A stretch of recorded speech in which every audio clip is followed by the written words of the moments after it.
ঘন সবুজ জঙ্গলে নতুন দিনের আলো ফুটল। পাখির কলকাকলিতে মুখরিত চারপাশ। সেই জঙ্গলেই দেখা মিলল একটি মিষ্টি খরগোশের। কি সুন্দর সকাল! আজ আমি নতুন কিছু খুঁজব। তারপর সে ঘুরতে বের হয়, দেখা হয় হরিণের সাথে। সে জানতে চায়, হরিণ ভাই, আজ কোথায় যাচ্ছ? আমি নদীর দিকে যাচ্ছি জল খেতে। তুমি আসবে? তারা দুজন মিলে চলতে লাগল। তারা বনের মাঝ দিয়ে বইছে এমন নদীর ধারে এলো। কি ঠান্ডা জল! খুবই স্বস্তি লাগছে। এখানেই আজ সারাদিন খেলব।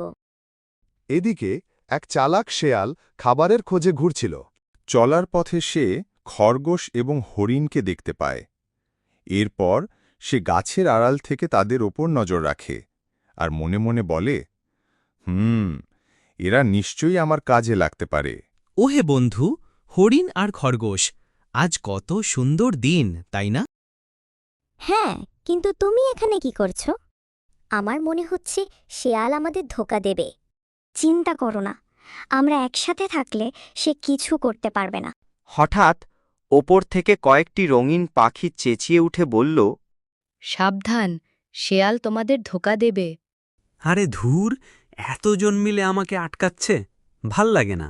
শেয়াল হেরে গিয়ে গোঁ গোঁ করতে করতে জঙ্গলের ভেতর পালিয়ে গেল। বিপদ কেটে গেল, আর সব প্রাণী খুশি হয়ে একসাথে গান শুরু করল।